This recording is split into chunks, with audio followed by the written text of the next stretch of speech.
Welcome to our continuing series, Explorations in Savitri. As always, with our beloved friend, Dr. Alok Pandey.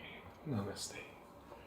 We are continuing Book 2, the Book of the Traveler of the Worlds, Canto 10, Kingdoms and Godheads of the Little Mind, page 240.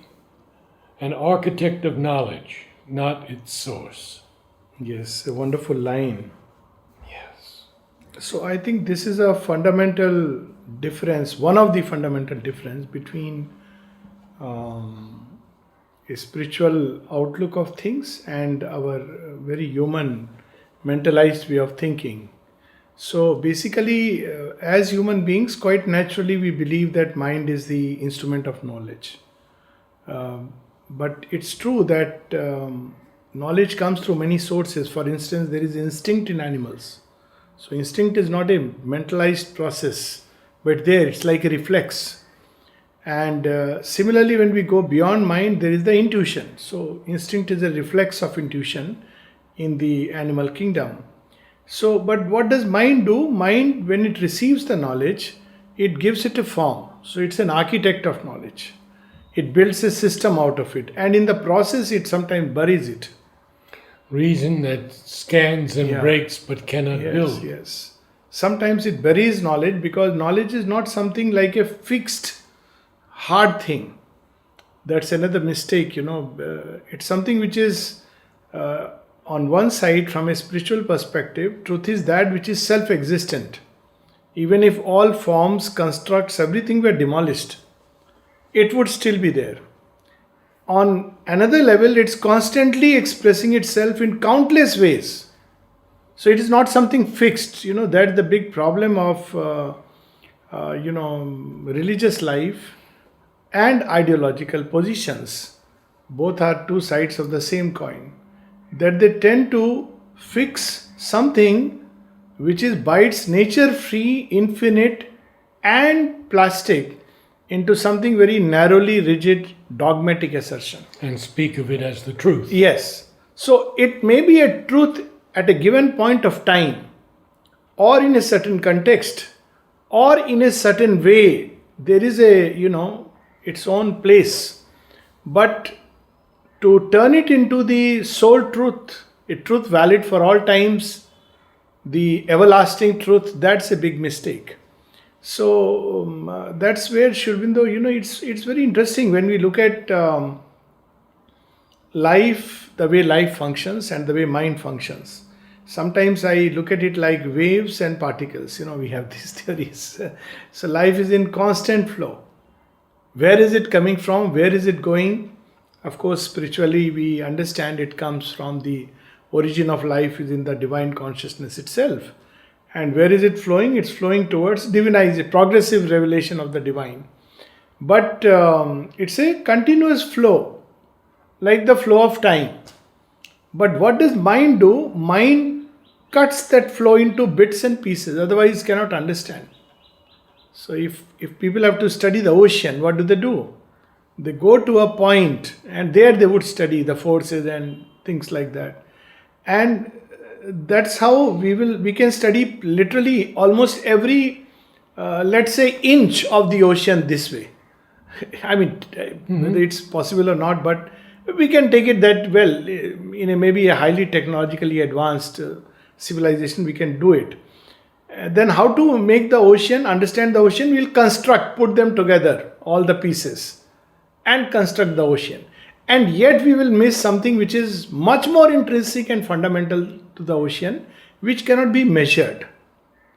Now this is where the whole trick lies, that all manifested world is an expression of consciousness, which is an immeasurable, irreducible truth which is behind. Yes. But mind works by measuring, cutting into sections, then it makes further bits and pieces and tries to study it. So that's how when I look at an ocean, let's say the Pondicherry Sea, we look at a small portion. And it has certain advantages. It gives me an immediate perspective to handle. But there is a big disadvantage of mistaking this for the totality of things. And that's what we are going to see now in the lines that follow subsequently in this canto. This powerful bond slave of his instruments. So, instruments are the senses through which it gathers knowledge. Now, it's very interesting this image. Why? Because the image also we read earlier. Because very often we have this image in the ancient Indian scriptures of the chariot, the horses driving the chariot, and the reins, which are the mind, and the buddhi, which must control it. So now this is very important, that who is controlling the mind and the senses. So if the buddhi, the discriminative intellect, is not awakened, then the reins are at the mercy of the horses. Horses are driving, there is nobody to hold the reins. So unless this develops, the mind is driven by the senses, driven by the vital, so it becomes an instrument of someone it is come to rule. But to rule it, the mind must evolve out of it another layer.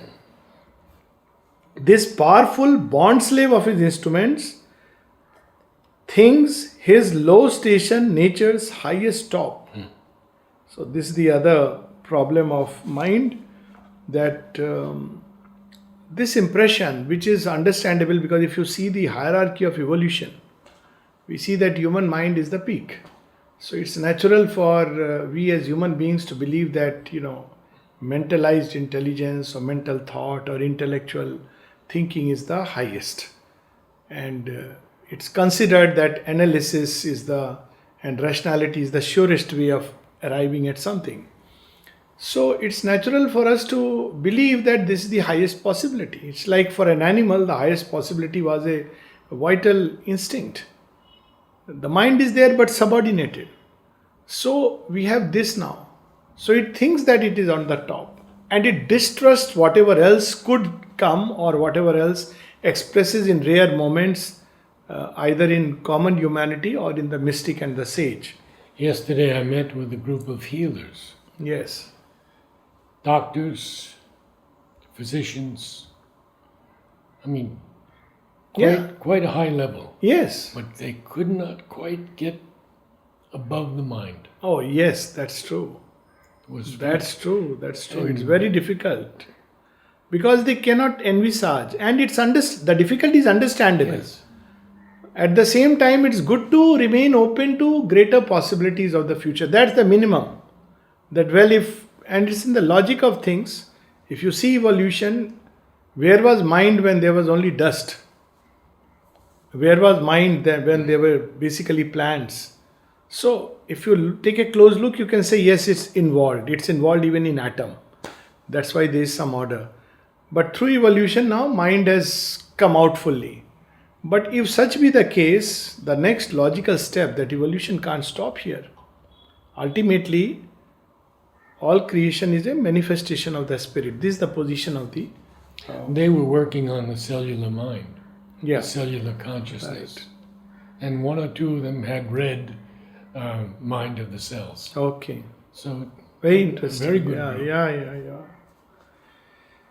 Oblivious of his share in all things made, and haughtily humble in his own conceit. Oh, what a lie. Yes, and it's very full of humor.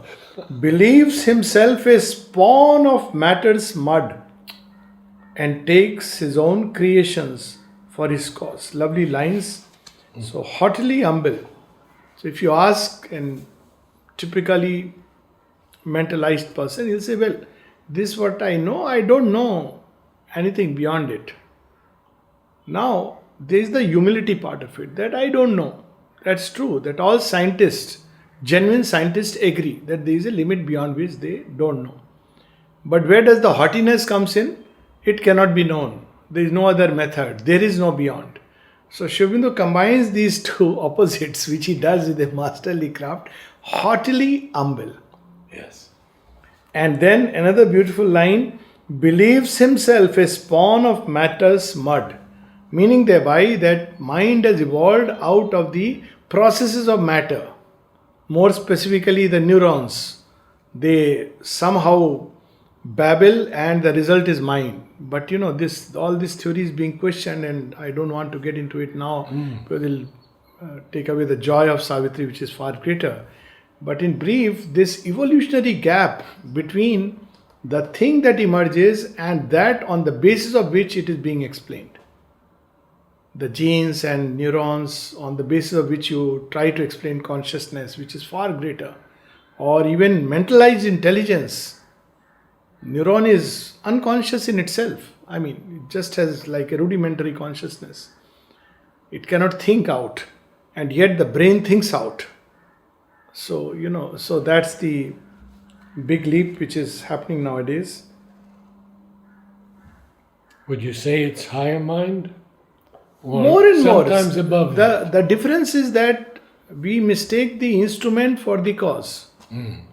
It's like a baby looks at the television and believes television is generating shows. Or computer is very intelligent because look, it is bringing out everything. But actually it is not the computer, it is not the television. The show is going on somewhere else.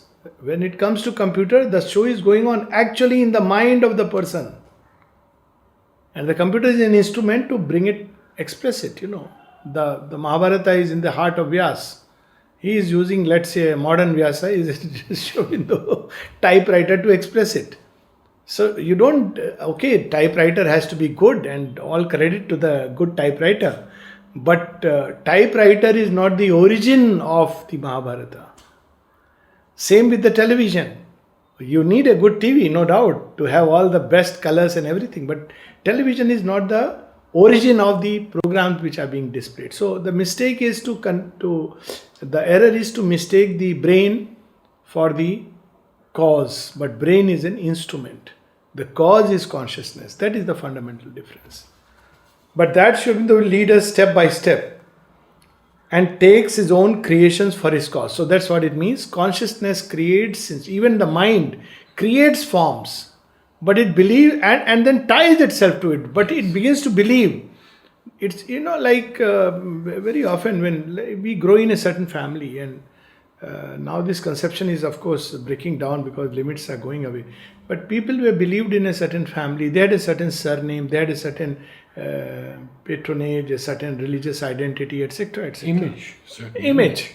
And they believed. Now, you see, the mind has got associated itself, our self, with all these things and believes I am this. But actually it's not true. It takes a lot of effort to break down these barriers and discover that who you truly are has nothing to do with any of these things. They are just identifications. So the mind conditioned me to all these things. And this conditioning goes as much as to matter's forms. It doesn't stop only in our psychological life or social life. And then we fight, we war, we battle. Our First World War started today. I think tomorrow is the first day or the last day when the war ended. It started with this way. You are different and I am different. But just a way mind associates with things. I was reading Sri Aurobindo yesterday on the First World War. Very interesting. And he also says something very interesting. See, somewhere else I read. If you want to stop, let's say, the wars, you have to stop it here in the mind. You can't just, do it on the ground. Otherwise, it will continue. So, mind is a creator of forms. And this is where the problem lies. And if you manage it here, you can manage it outside. If you can't manage it here, all your external ways and forms will be very temporary. To eternal light and knowledge meant to rise. This is the purpose. It's a step and a stair to rise towards that. Up from man's bare beginning is our climb. Out of earth's heavy smallness we must break. Again you see the combination. The small is heavy. Yes. The earth particle has within it something very dense, the force of gravitation. It has a tendency to bind everything down by its nature. So it's amazing how Aurobindo combines. But how are we going to do it? The way he is telling us, we must search our nature with spiritual fire. That fire has to be lit. So I believe that there were two revolutions, mighty revolutions, whose import has not been fully understood with human beings. The first was outer, when man discovered the external fire. It changed the way he would live forever. And the second is inner, when man discovered the inner fire.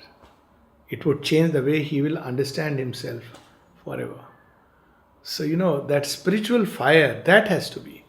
Mother says one place very beautifully that it's true that we all have our own approaches to seek. But, she adds a but, this seeking is not an intellectual and mental questioning. It has to be through the fire of aspiration to know. Very often, we mix up a questioning mind with a seeking consciousness. So, Yes. we must search our nature with spiritual fire. How powerful this line is. And now in 3 lines he summarizes human destiny and human creation, our whole evolution. Sometimes Aurobindo in 1 line or 2 lines or 3 lines can cramp a whole universe. Look at these 3 lines. An insect crawl preludes our glorious flight. And see, at once, so true. A worm would evolve into a bird, and man who would fly from one city to another. Insect crawl, evolution, the entire story of evolution. Our human state cradles the future God. So, this too is not the last word. There is a God within who is sleeping and childlike, who is to come out, emerge fully into the place. So the word cradles Cradles, is so yes. important. Absolutely. Cradles it. Mother spoke about Aurobindo is the cradle of the Superman. Yes. So people want to immediately see. Cradle means it will take time, it will emerge. There is a process. An infant doesn't grow into an adult in one day, and this is a new creation. And then the last one, a mortal frailty and immortal force. So Aurobindo is such a spiritual realist. He is not denying this part. There is a whole kind of thinking which says man is just warm. Well, he is warm, but in his cells, but this worm has evolved into a man. So we can't, demean him into just being a worm. But he also has a destiny which is ahead. So, And in the worm foresees the coming God. Yes. Yes. So, mortal frailty, yes, true. But perhaps because we are mortally frail, unlike the rest of the animals. Actually, from fitness to survive point of view, man is a very precarious creature. If you look at it, I think even bacteria and viruses have a better survival capacity. But because man is so frail at many levels, he's physically vulnerable, he's psychologically vulnerable. Animals are not vulnerable so much. He's socially vulnerable. He's vulnerable in many ways. But that's precisely the reason why this death-hunted creature can seek and bring out something within him which is an immortal force. Because of this. So, this is an evolutionary challenge he faces.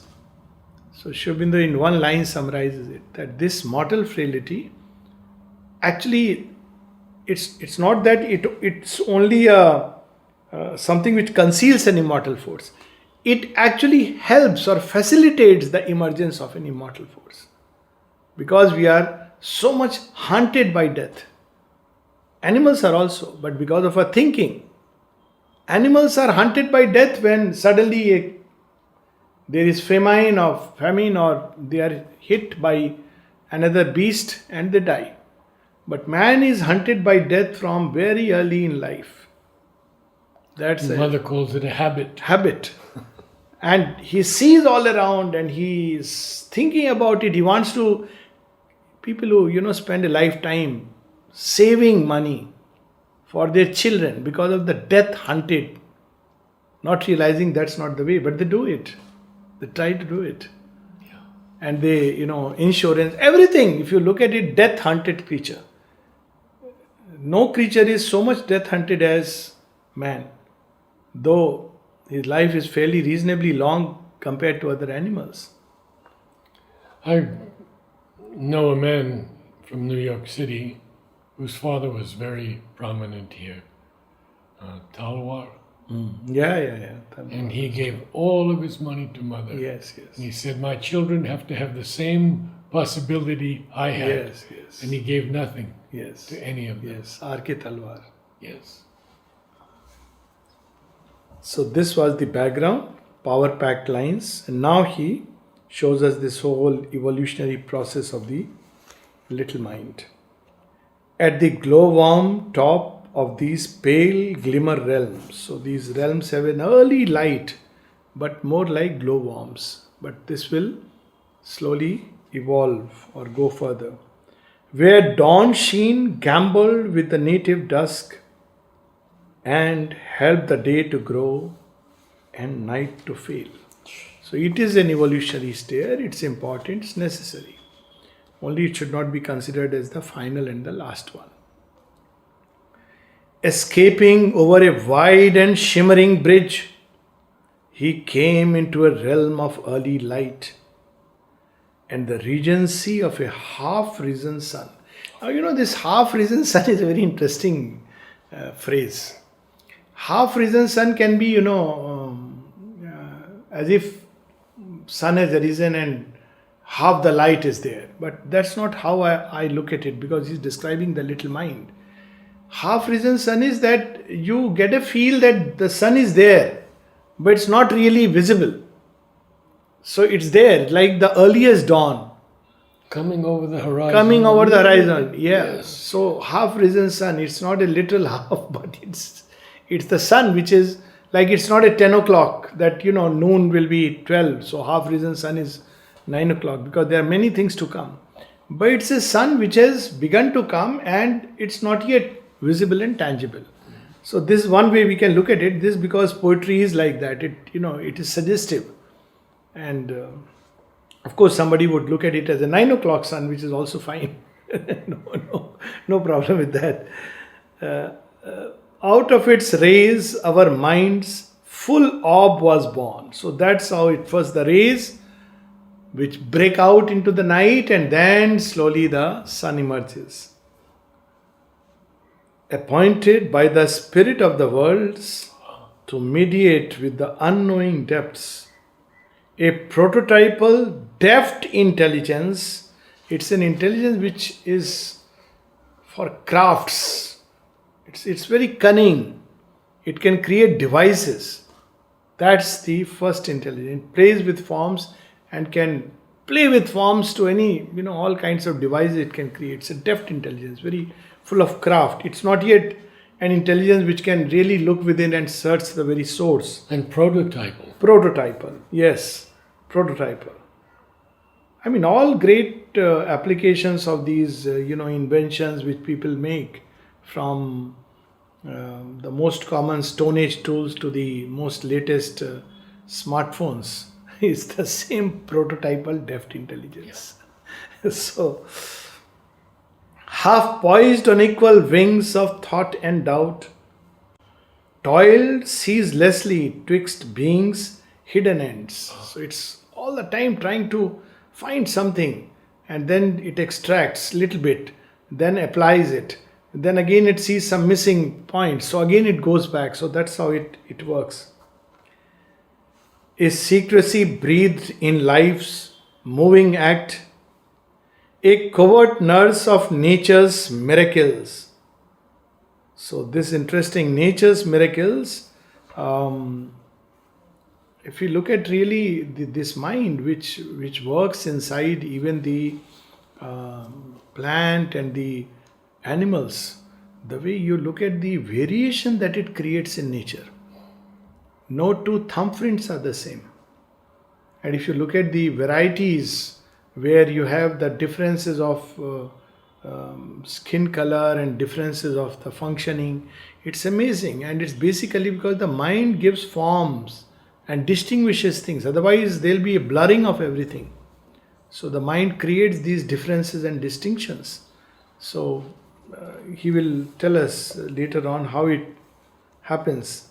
It shaped life's wonders out of matter's mud. That's how, because it's something nebulous. And we can take an example, mud, the common substrate is the same, matter. So as an artist decides, okay, now I am going to make a pot, he makes a pot. Then he says, no, let me make a different kind of pot. Now even in pot, he can make hundreds of varieties of pots because they are all in his mind. So mind gives you the sense of, okay, this, that, all kinds of conceptions. And according to the conception, it creates something which we are going to perceive as a form. So though this is a very tangible example, the same process applies in matter. There is the presence of the mind, hidden mind. Even in cells, the mind works to give precision. You see, we don't use a watch to know we are hungry. At a given point of time, you feel hunger. All your juices, all the hormones will begin to function. There is a biological clock inside. People who can use it well don't need alarm clocks.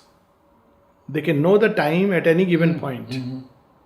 And because they have that kind of, the mind is active inside. And it's so interesting that every function from, a certain age will come, 12, 13, nowadays 11, that suddenly you will see changes in the body's biology and there will be hormonal upsurge. Genes are just mechanisms. They are triggered by this hidden mind which is present in the molecules, in the cells. So it triggers. So it is the element which actually shapes the hidden element behind. So he is giving us a lot of secrets. It cut the pattern of the shapes of things.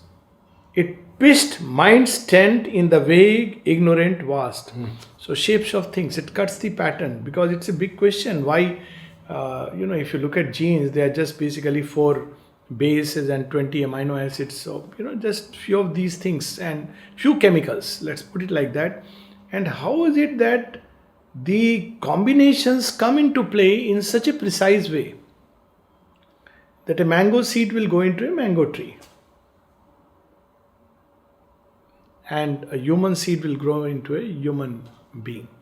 So that's because there is the mind behind which gives a precise form.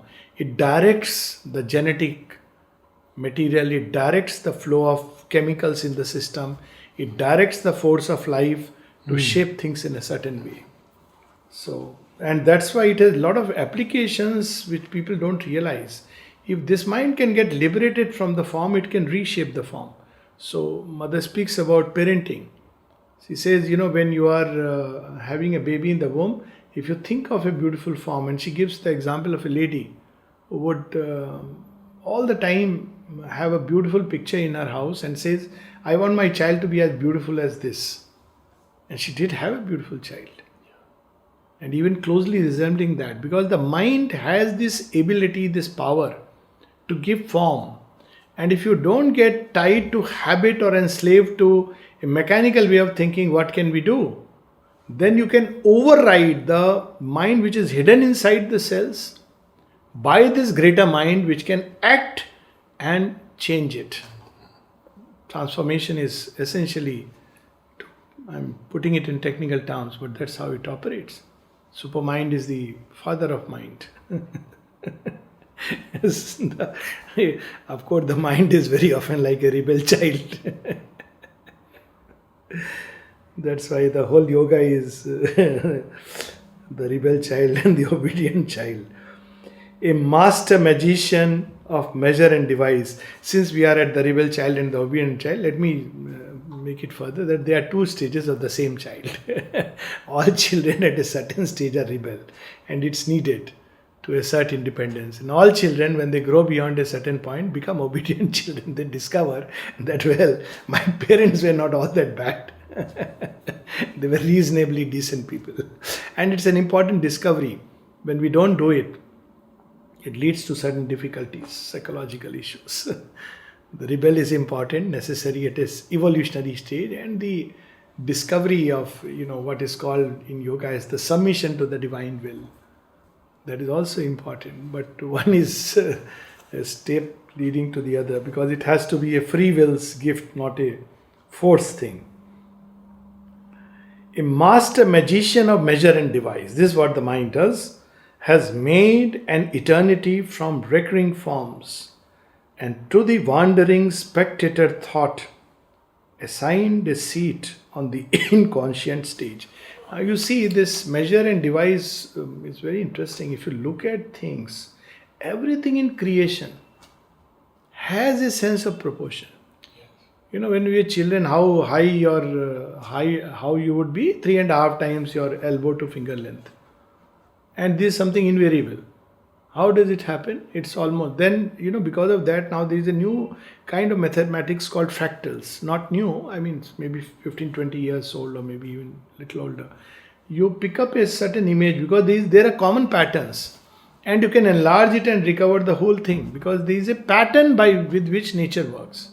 Of course, we can measure the pattern, but the beauty is not that. We can measure is not the wonder.